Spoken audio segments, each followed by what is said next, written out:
Welcome everybody to this edition of Attention Talk Video. I'm your host, ADHD and Attention Coach, Jeff Copper, and I'm here today to share my insights on procrastination and, quite frankly, that famous internet strategy. And I say internet, that's kind of where everybody posts these strategies of chunking it down. If you're a subscriber of my channel, or if you've seen a lot of my videos, you will recognize the fact that I have found that about 80% of procrastination is rooted in ambiguity. Don't know how to do something, don't know where something is, don't know what you need, don't know how long it's going to take, whatever.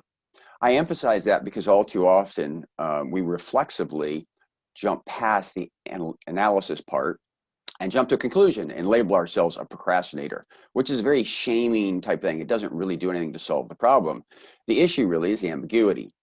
So chunking it down, actually, when you think about it, is breaking things down more analytically in order for you to gain some clarity.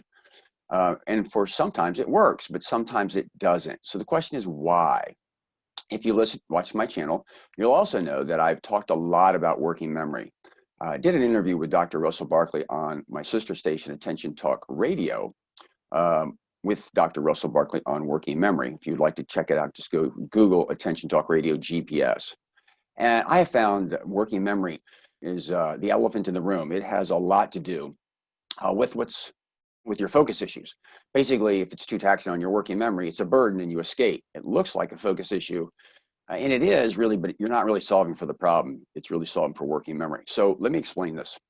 There's two sides of working memory. One, nonverbal working memory, which is self-talk. I've had other videos that talk about how people with ADHD often have to talk out loud because it's less of a burden inside their head. But today I'm more talking about visual imagery, the ability to create a picture in your mind. And the challenge for people with ADHD is visual imagery.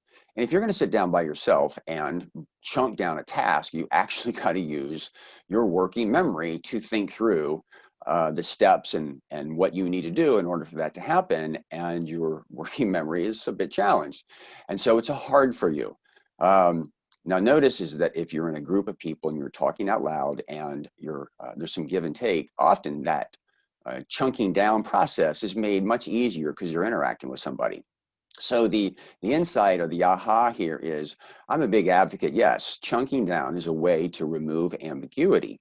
And it certainly is very helpful. The problem is it doesn't work for most of you is because you're having to rely on your working memory or your visual imagery, which is a part of working memory, and that's where the problem is. The idea is you need to externalize it. So often, if you're working with somebody, I literally have coached people before where I just ask them questions like, oh, really, you got to get ready for school? What do you need to get? They say school supplies and apartment supplies. Great. Well, school supplies.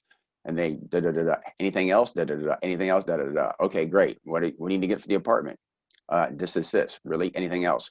Notice that I'm just asking very vague questions, but it's helping cue their working memory to come up the list of things that they need, in which case at the end of the day, we have it externalized and it's chunked down.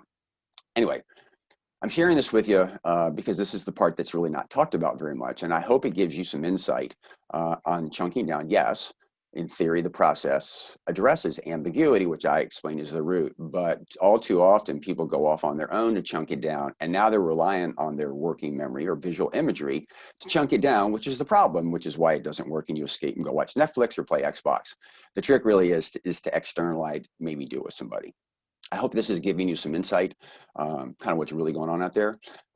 Particularly proud of this because a lot of professionals don't recognize it. If you would, subscribe to my channel if you haven't, and leave some comments. What do you guys think? Does this make some sense? Does it explain a lot of your past? I hope you've enjoyed this insight. I hope it helps you. Thanks again for watching this edition of Attention Talk Video. Take care.